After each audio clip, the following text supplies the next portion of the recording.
It's a little excerpt from a 475-page tangent I dared my agent to sell. And I think all you need to know is the main character, Michelle, wrote a book about her family, and she just shacked up with a feral teenager. Michelle's mother was a nurse at a state hospital for the insane. This had really compromised Michelle's adolescent fantasy of being locked up in a sanitarium. Hers would not be the manicured lawns and curving mahogany staircases traversed by wealthy friends sent to McLean and Belmont, the prestigious asylum of Anne Sexton and Girl Interrupted. No, if Michelle lost her mind, it would be off to a state loony bin, horrible places run by hardened New Englanders who looked down on the mentally weak. Get it together, she imagined a caretaker hissing, slamming Michelle's meds down on her tray. New Englanders were more bitter and resentful than people of other regions. They couldn't fake it like a Southerner, couldn't make it passive-aggressive like a Californian. What the fuck are you? Local strangers would demand from teenaged Michelle on buses and trains, in restaurants and in the street. Her beauty ideal then was hair erupting in a mushroom cloud around her head, bangs obscuring her face like a veil, lips blackened with the gummy Elvira brand lipstick drugstores sold at Halloween. You think that looks good? People she'd never met would challenge. It created in Michelle and her weirdo friends a condition she called punk rock paranoia. After a while, you began to think every cackle in a public place was aimed at you. If a stranger approached with a, "Excuse me," you responded like you were ready to beat them with sticks. Michelle was so damaged from this that when she finally arrived in the safety of San Francisco and a kindly ex-hippie looked at her hot pink ponytail and chirped, "Nice hair," Michelle turned to the woman and said, "Fuck you." People had said nice hair to Michelle all the time in Massachusetts, and never, not once, had anyone actually thought her hair was nice. The ex-hippie looked like maybe no one had ever said fuck you to her for a very long time. She'd been in San Francisco for decades. Teenage Michelle knew that everyone at the state hospital, the doctors, the nurses, the cooks and cleaners, the receptionists, the people who fixed the broken machinery, all of them thought the patients were scamming the system like cuckoo welfare queens, faking schizophrenia so they wouldn't have to work a day job while they were working their asses off as butlers to the pathologically lazy. Crazy, huh? The janitor would skeptically muse while mopping the linoleum peeling from the floor around Michelle's cot. Must be nice. You don't think I'd like to go a little crazy? He'd wheel the bucket of gray water from the room, letting it slosh into a puddle for Michelle, all doped up on psych meds, to slip in. I can't afford to go crazy. Michelle's mother was a compassionate caretaker, but even she was forced to lampoon the inmates, if only to preserve her own sanity. If Michelle were to give in to mental collapse, she wanted to be gently caught, fed well, and given restorative craft projects. Her wealthy punk friends got to silkscreen Misfits t-shirts at McLean. At the state hospital, there was only a television bolted to the rec room wall, some board games with pieces missing, plastic furniture dotted with charred holes where patients nodded out on their meds while smoking. That room felt like the setting for a gang rape. Teenage Michelle kept it together.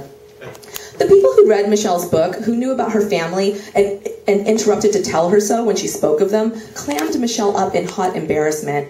They deprived her of that basic human pleasure, telling your story to another. The shame she felt, like when you were cheerfully sharing an anecdote and someone interrupts, "Yeah, you've already told us that story."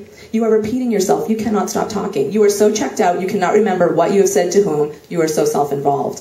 To hear a person say, "Yeah, I read that in your book," is this shame times 20. You so cannot stop talking that you actually wrote down your talk and then expected others to read it, and not even that will exercise your narratives. You will in fact continue to talk and talk, expecting us to pretend we don't know the story, which you have performed into actual microphones in public places. Guess what, Michelle? We know your mother is a chain-smoking psych nurse. Everyone does. Michelle didn't know how to rectify the situation. She supposed it was simply a consequence of her writing and she would have to man up to it. So she talked little of her family, but she had one. Her mother, the under-earning caretaker of the crazy. Barbara could have gone back to school and upgraded her degree, but she preferred to stay where she was and judge those with more success than her. Michelle was just like her. They both enjoyed scorning those who had taken steps to better their lives. Her mother felt she was too old to go back to school. Michelle understood. At 27, she was also too aged to attempt college. Too aged, too proud, too broken, too hapless. They had selected their paths, Barbara and Michelle, and there was nothing to do but continue the trudge forward and see what happened. After her husband, Michelle's father, left her, Barbara decided men sucked. Michelle totally dug this about her mother. Michelle thought men sucked too. She urged her mother towards lesbianism, but it grossed Barbara out. I don't want to touch my own thing. You want to think I want to touch some woman's? Michelle urged her mother towards second-wave feminism, towards basic masturbation. She asked if she had a vibrator. The conversation was creepy, a sort of reversed incest that left Michelle feeling like she'd been appropriate with her mom, had scarred her with her questions. Now the woman would never be able to masturbate without thinking about her daughter wielding a vibrator and interrogating her fantasies. Michelle had a mother, a father, that shipwreck, and a brother who looked just like the father, only gay. Thank God you're gay, their mother had once sighed. You look so much like your father, it almost kills me, but you look so gay it breaks it up a little. Kyle did look gay. He was tinier than Michelle, with impressive, compact muscles he did absolutely nothing to earn. Living in Los Angeles, Kyle spent most of his days on his ass in his car eating Popeyes and Burger King. The SoCal sun had blonded his hair, which he kept in a stylish gay haircut. His clothes were skin tight and he swished. He had that excellent and scary gay boy humor, a sharp, searing wit honed in the busted part of New England they'd grown up in. He'd gotten fucked with a lot. The same boys who messed with him in the street later sought out complicated scenarios in which blowjobs could occur.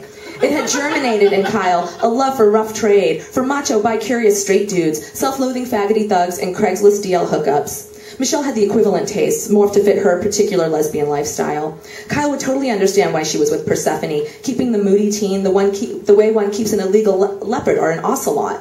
It was a fuck of a lot of work and you got scratched and bit, but the animal was gorgeous and it was yours. How unusual. How special you must be to domesticate such a creature, even just a little. Thanks, I love kvetch.